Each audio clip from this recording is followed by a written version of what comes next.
Yes, indeed, we believe in Nigeria, but that belief gets shaken from time to time. Like right now, I mean, we were told that when Dangote refineries came on board, that things, at least as far as PMS was concerned, which is petrol, that things were going to get better. Petrol used to be purchased in dollars, but now crude is sold to Dangote refineries in Naira. He's refining it in Nigeria, and he's selling to us in Naira. So how is it that we're still paying more for this commodity? Well, one of the answers that you will hear about that one is that dollar is an international commodity, and consequently, it is denominated accordingly. So okay, that's one of the explanations that has been given. Crude oil, petroleum, and everything like it, particularly crude oil and, you know, the primary products, diesel, Jet A1, petrol or PMS, they are all denominated in foreign currency because they are international products. Perhaps one of the issues that has been addressed as a result of that is that so the Naira gets under pressure when you're looking for Forex. So denominate it in Naira so you don't have to look for dollars to give to an NPC. But at the end of the day, I don't know. It's well, maybe our guests will be able to speak to it. Well, when we get to it, so in spite of the fact that we're not in a recession, Nigeria is currently facing difficult economic challenges with the constant increase in PMS, otherwise known as petrol, the weakening of the Naira, coupled with a high inflation rate. All these have come together to make it very tough for Nigerians to even feed. They cannot meet their basic needs. Food prices have skyrocketed due to insecurity in the country's food belts, which has prevented farmers from going to their farms. As a result, many Nigerians are struggling to afford basic necessities and cope with the current hardship. Retail stations of NNPC raised the price of petrol. That's another thing I don't understand. How come it is still NNPC setting the price of petrol? But then, what do I know? They raised their price to 1,030 from 897 naira per litre in Abuja. And in Lagos, it went from 998. It went to 998 from 868. The price hike is the second in 2 months. So how are people coping in general?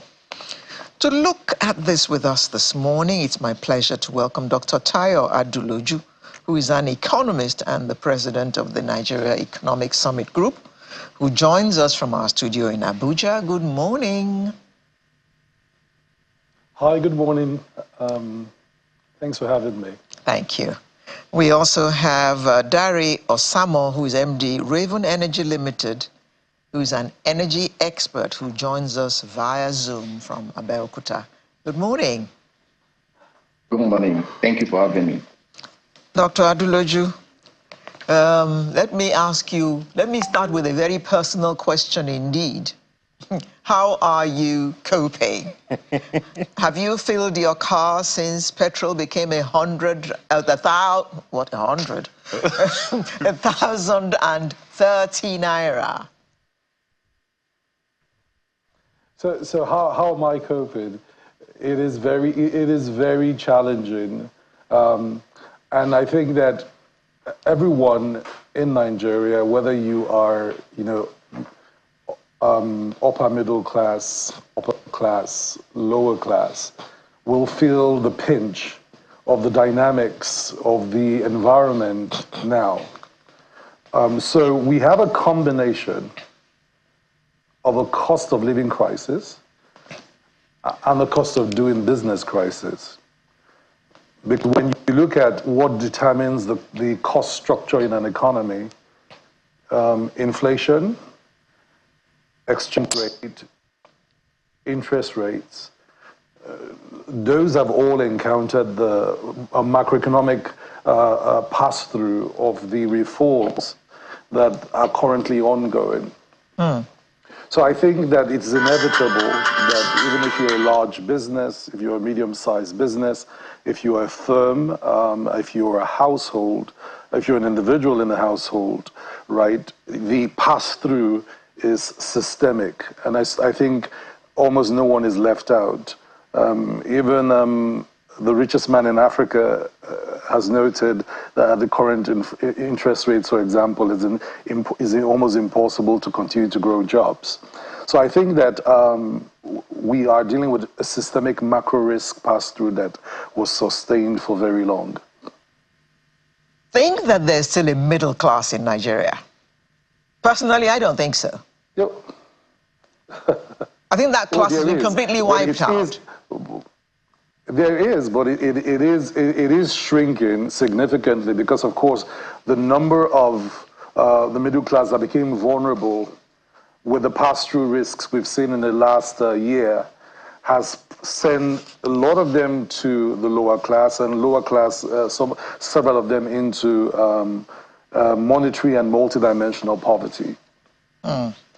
So, of course, what that means is that structural vulnerabilities, if they continue unabated, will continue to erode not just productivity, but the productive capability of both individuals and firms. So whilst we discuss a cost of living crisis, it's important to remember that we have to halt the risks that these big cost items create so that we can actually move back to productivity. That's the only way out, right?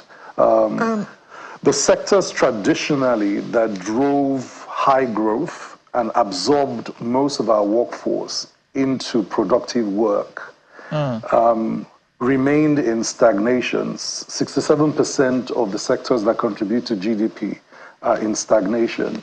You have a very small percentage, I think 13%, of the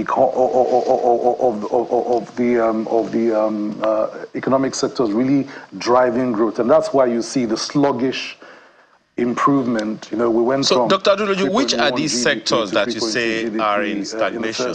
If you can hear me, that's sluggish. Just 1 second, growth. Dr. Aderoju. So, which are these sectors that you say are in stagnation that need to be jump-started again? So there are basically three sectors really driving growth today: ICT, right, finance, and some segment of services. Right, the most of sectors, manufacturing, agriculture, which are the labor-intensive, construction, housing, real estate, which are the sectors that traditionally have the capacity to pull more people into productive work, therefore giving them the possibility to lift themselves out of poverty, are the ones that are in stagnation, right? And if you've listened to the Manufacturers Association of Nigeria in the last 6-7 months, is almost a continuous lamentation about the vulnerabilities that manufacturers are facing. And you yourself have just pointed to agriculture, which is doing way below, on an average, agriculture is doing about 1.2, 1.3%. And that's way below the population growth rate. So the thing is, if agriculture does not grow faster than the population growth rate, you can't feed your people. Okay. So as long as agriculture does not fire at 4-5% GDP, we simply will deal with this food crisis we're dealing with. And I understand the point you made about insecurity being one of the drivers of food shortages and availability in Nigeria. But the fact is, the food system across board requires a structural overhaul in terms of how we are planning for Nigeria's food security. So I think that when you look at the sectors that have gone into stagnation, right, there are sectors where the macro pass-through, the FX pass-through risk is high. So many manufacturers in Nigeria still depend heavily on imported inputs into their production. So of course, in the second half of last year, the changes in policy meant huge losses across their businesses. But remember that inflation kept rising in Nigeria, so the inflationary pressure was sustained, which means if you brought together the cost of production, right, land, labor, capital, entrepreneurship, and other inputs, all those costs would have gone up. Okay. And what that means is that once the manufacturers cannot produce at a rate or at an amount that is affordable to the market, remember we are discussing the cost of living crisis also, it's almost a double dilemma that then creates this perfect storm, as it were. And the way out is we must get those sectors stimulated back into regions of productivity and high growth, or at least to begin to show signs of high growth. That means some massive investment in primary production, some better coordination of national security architecture around securing lands. And these are some of the things that at the 30th summit, starting on Monday, we'll be discussing. Okay. We've actually dedicated the plenaries at the NESG to some of these NESG's 30th anniversary to some of these big concerns. But okay, Dr. the first idea, and it's a big idea. Dr. Adeloju, can you just pause for a minute? Can you just pause for a minute? We need to bring the other gentleman, Mr. Osamo, into the conversation. Mr. Osamo, if you were listening to Dr. Adeloju, he kept talking about production and the productive sector. I mean, and I was jarred all the time he was talking about production, because we know that our policy somersaults have sent many productive industries out of this country. Multinationals have packed up and left Nigeria. So how are we going to go into this production that we're talking about in order to raise people out of poverty?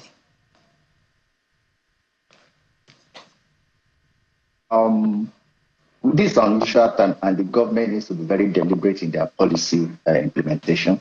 There's a difference between having policy and then there's a difference between having policy that we have immediate impact. What the government needs to prioritize now is to look at the targeted sector, just like the doctor rightly put it, the agricultural sector, the manufacturing sector, and the services sector.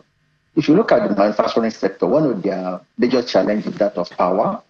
It is gratifying to note that lately there has been a marginal improvement in power distribution and supply.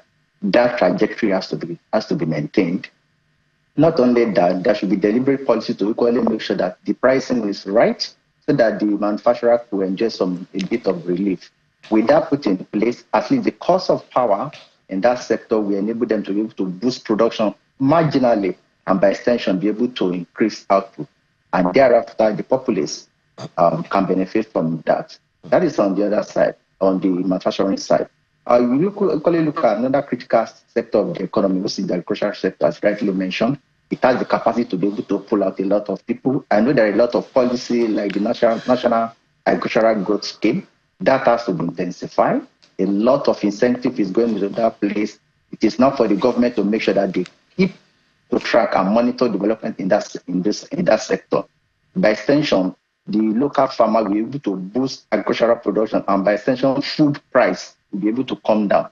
That on its own should be able to at least have some marginal effect. Likewise, other sectors that are critical to the development of the economy. This is not the time to go for the esoteric. This is the time to face the reality and say, look, we need to work harder. The government has to be deliberate. The savings, potentially the 8 trillion annual savings from the subsidy, has to be rightly applied, so that all those critical sectors are given incentives. It is not the time to be raising tax rate. It is time to increase the tax net, but to equally give reliefs to sectors that are critical to the development of the economy. Those are some of the things that the government has to be deliberate with regards to pulling out the economy, because now the economy has to be jump-start. It is back to the grind, and they have to do a great work in these sectors. Mr. Samuel, what Dr. Adeloju said the other time about the manufacturing sector and the agricultural sectors, both employment pullers, being in stagnation over the years. Do you agree with him? Of course. I mean, it's obvious. I mean, if you go around, if you drive around the town, you see manufacturing outfit closing Can up. we say the same thing for the micro, small, and medium enterprises who are doing their best in their own way to at least produce from within the country? They don't have the kind of big bucks to do the things big corporations do. So do you think they're also struggling? Of course. Would you say they're also stagnated? To a large extent, the reality is you cannot outgrow your economy. I mean, we are all a subset of the general economy. So it is what it's like your father is not rich, you are born to a poor parent. There are two options. When you are growing up, you are subject to the economy of your parents. Everybody is subject to the Nigerian economy.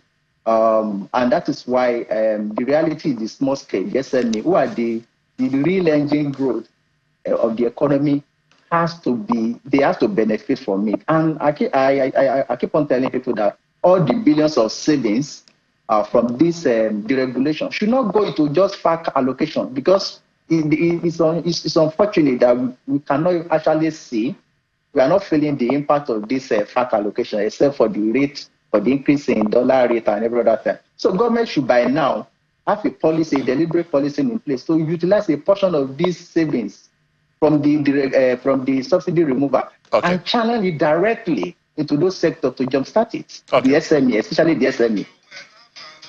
All right. Let me ask you, Dr. Loju. So there's this issue on the burn, something that you're also aware of. Perhaps even the first question I ever asked you about the fuel price. On the one hand, some people are saying it's a fuel price hike. On the other hand, IPMAN is saying it is not really a fuel price hike, it's deregulation. More like saying it's right pricing of petrol. What people see and feel is an increase, and which is affecting everything else. Give us a perspective so we can understand and perhaps be able to own it. But before you respond to that, Doctor, if they say deregulation, doesn't that mean nobody sets the price? You go to the pump and it is the price that they have got this batch for that they're going to sell it to you. Nobody dictates any price to anybody. Isn't that what deregulation is supposed to be? Absolutely. So one of the challenges with the conversation about the price of PMS is that Nigerians really have never known the price of PMS in Nigeria, because the subsidy regime existed for 5 decades. So most of us in our 50s have been subsidized all our life in terms of PMS. We don't know. We've never really paid it. So that's one reality. Now, there have been different types of subsidy regimes in the last 50 years, and they vary in how they have structured how much Nigeria pays, right? How much Nigerians pay. Now, when the statement subsidy was announced by the president, many of us felt that marked the point you were making, a deregulation. But we were trying to deregulate a product that did not have any local production capacity, which meant we were at the mercy of all the factors of an imported item, including the FX pass-through effect. Now, with the rollout of the Dangote refinery, we finally have the first refinery producing in Nigeria and discovering its cost of production. Now, some would argue that the cost of production in Nigeria would simply not be the cost of crude oil. It's because of crude oil and the power it takes to refine it, which, as you know, Dangote is generating its own electricity and power to refine its crude into PMS, right? And the other, of course, components of the refining process. And Dangote has calculated that and said transparently, this comes to 800 and something naira, for example. So that already gives you a sense of how the cost discovery in a deregulated market will work. Now, when NMPC tries to peg the price at a higher price, then we move away from the concept of deregulation back to someone fixing the prices, right? And I think that what should happen ultimately in a deregulated market is that all the other refineries within the shortest possible time should also be brought on stream and handed over to competent, financially and technically capable managers, so that that refinery is competing in the refinery environment with other refineries, and price discovery plus price competition gives us the real price equilibrium and I think that competition will then force the price downwards. Okay. Now, I'm sure you have one refinery. Yeah. My apologies. I'm sure that those consequences are going to come up in that conversation that you're talking about, that you're going to have from next week. So give us an idea how that is going to go. We're running out of time, so if you just give us an idea how that conversation you're going to have will impact the economy. Because unless these conversations, difficult conversations are had, I don't know if we'll be able to move past the point that we're at right now. Nigeria must address energy security. And energy security is electricity, because some of your risks in electricity come from gas to power. Nigeria must assess 50 decades of refining under capacity simply because of incompetent institutions and political risk, right? And say that that cannot be our future. We are discussing a country, you know, squeezing Dangote when we have refineries we've built with public funds that are not working and that have not worked for years, in spite of billions of dollars being invested in their turnaround. Well, we're told. So we must reach a consensus that this is no longer sustainable, and people must be held to account. Okay. So the truth is, as long as we're discussing Dangote, his cost discovery is what we're seeing in the prices set. Well, I would like to look at it from that same perspective. Just one second. I would like to look at it from that, because Dangote is not the only refinery we have that is private. There is also, I think, Walter Smith is also a private refinery, and a number of others, you know, here and there. In fact, we even hear that there are those that haven't really taken off. I already wanted to ask a question of Mr. Osam. Yes, Doctor, at the core of manufacturing is power. Because power is not available, a lot of funds are being thrown into generating power to be able to produce.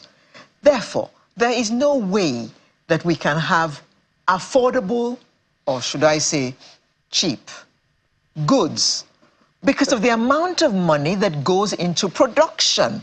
So who is going to go into production when they have to pay millions and millions as cost of power to be able to produce? How much are they going to sell the goods that they're producing? So rapid transformation in the energy system is required. And we have to make some choices. One, the liquidity in the electricity supply sector comes from the fact that whilst we subsidize electricity, right, no one was budgeting for the subsidy for years. So in other words, there's a subsidy on the electricity tariff, but it's not been paid. So we now, as a country, owe the electricity sector about 2.3 2.4 trillion in just liabilities, and that's the past, right? So we must have a conversation that is twofold. How do you refinance the electricity sector with longer-term, cheaper forms of finance and make it productive and accountable? Two, how do you ensure that entities that run the electricity sector can run it sustainably because they can recover their costs and, of course, maximize their investments? You're not going to have investments going into electricity if it's a sector where investors can't have a return on investment. Yes, so true. You have to solve two problems at once. One, deal with the illiquidity in the sector and the inefficiencies. Okay, and this requires a massive scale of investment upfront. remove the existing liabilities so that services can increase in terms of quality of service. And if we must keep a subsidy in electricity, we need to pay for it. Now, Okay. Doctor, I'm sorry to have to cut you short. I'm sorry to have to cut you short. We've run completely out of time, but I must take Mr. Osamo's closing statement before we leave. Thank you very much. This is unusual time. The government need to up the ante, and people need the government needs credible, to do what? The government need to up the game. I mean, people want to see, this is not the time for esoterics. The government need to begin to put in good intervention that will impact the life of the populace. I mean, it is obvious that nobody is enjoying this time and period. The government is not enjoying it. The populace is not enjoying it. It is for the government to now utilize whatever saving they are making from the subsidy to help the other sector of the economy in order to pull out the people from the poverty. I believe that things are going to get better. The subsidy is a road. It's a ship that already sailed. It cannot go back to the yacht again. We need to work on the subsidy and make sure that it works for the benefit of the whole Nigeria. That's from my take on the energy. Thank you very much. Mr. Dare Osamo, Managing Director, Raven Energy Limited, an energy expert. And we also had Dr. Tayo Aduloju, President of the Nigeria Economic Summit Group. Thank you very much for coming to share your insights with us this morning. Thank you for having me. Thank you. Thank you. Before we go, Alera, let's remind her, we asked for that comment earlier that you should tell us what catawampus, use it in a statement. Originja says, I noticed you are moving in a catawampus way. Somebody said, oh, by the way, Ima said I should say to you that Alera, I agree Alera is not a girl, but she's not a child. Okay.